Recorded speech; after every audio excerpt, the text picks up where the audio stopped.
Hey, I'm Pastor Fred. This is The Follow Through. We're listening to God. We're also living for Him. Hit that subscribe button, and I want you to share this with somebody in your life, because what we're doing is we're talking all week about marriage. We're talking about family, and grab your Bibles. We're in Mark 10. We did verse 8 a couple days ago, and today we're going to look at verse 9. He says, Therefore, what God has joined together, let no one separate. And he had just said about the two becoming one. Going back to Genesis, right? God created man and woman. For this reason, a man will leave his father and mother, be united to his wife, and the two will become one flesh. So they're no longer two, but they're now one. And so because that's true, and because God has joined them together, don't let any man, any human being separate them. No one should drive them apart.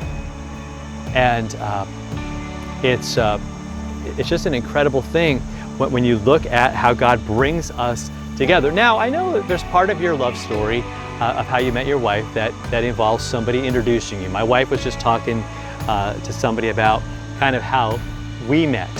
And someone introduced me to my wife, and we wound up dating and wound up getting married, and it's awesome.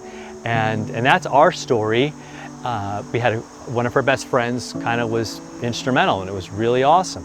Now, you might have a story like that too. It may have been, a double date. It may have been a blind date. Somebody said, hey, I know the perfect person for you.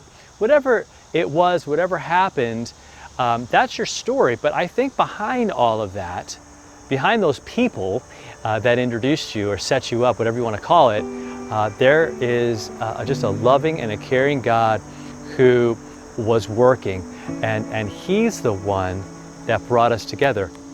Now I want you to just stop for a second, maybe turn this off for a minute, and what difference does that make, that God has brought you together?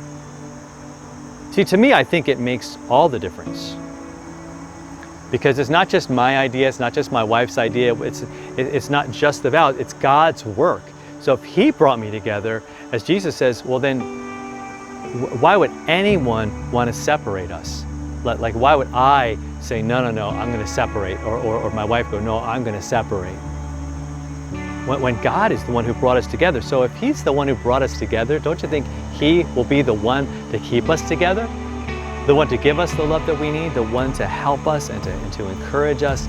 I think we forget that sometimes. And we got to get back to it. Say, okay, He's the source. He was the one at work, He's still at work.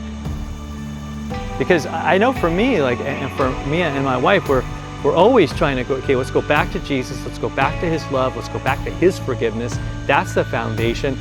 He's the source of love that I need. So listen to this, there's never going to be a situation where you run out of the love that you need. God is always going to be there to give that to you, to help you, and to encourage you, to give you the strength and all those things that you can love the people in your life. And that you can more than just hang in there, but you can have a relationship, you can have a marriage that thrives when it's centered on Jesus and when it's focused and when He's the foundation of everything. All right? So have a great day. We'll talk to you next time on Follow Through.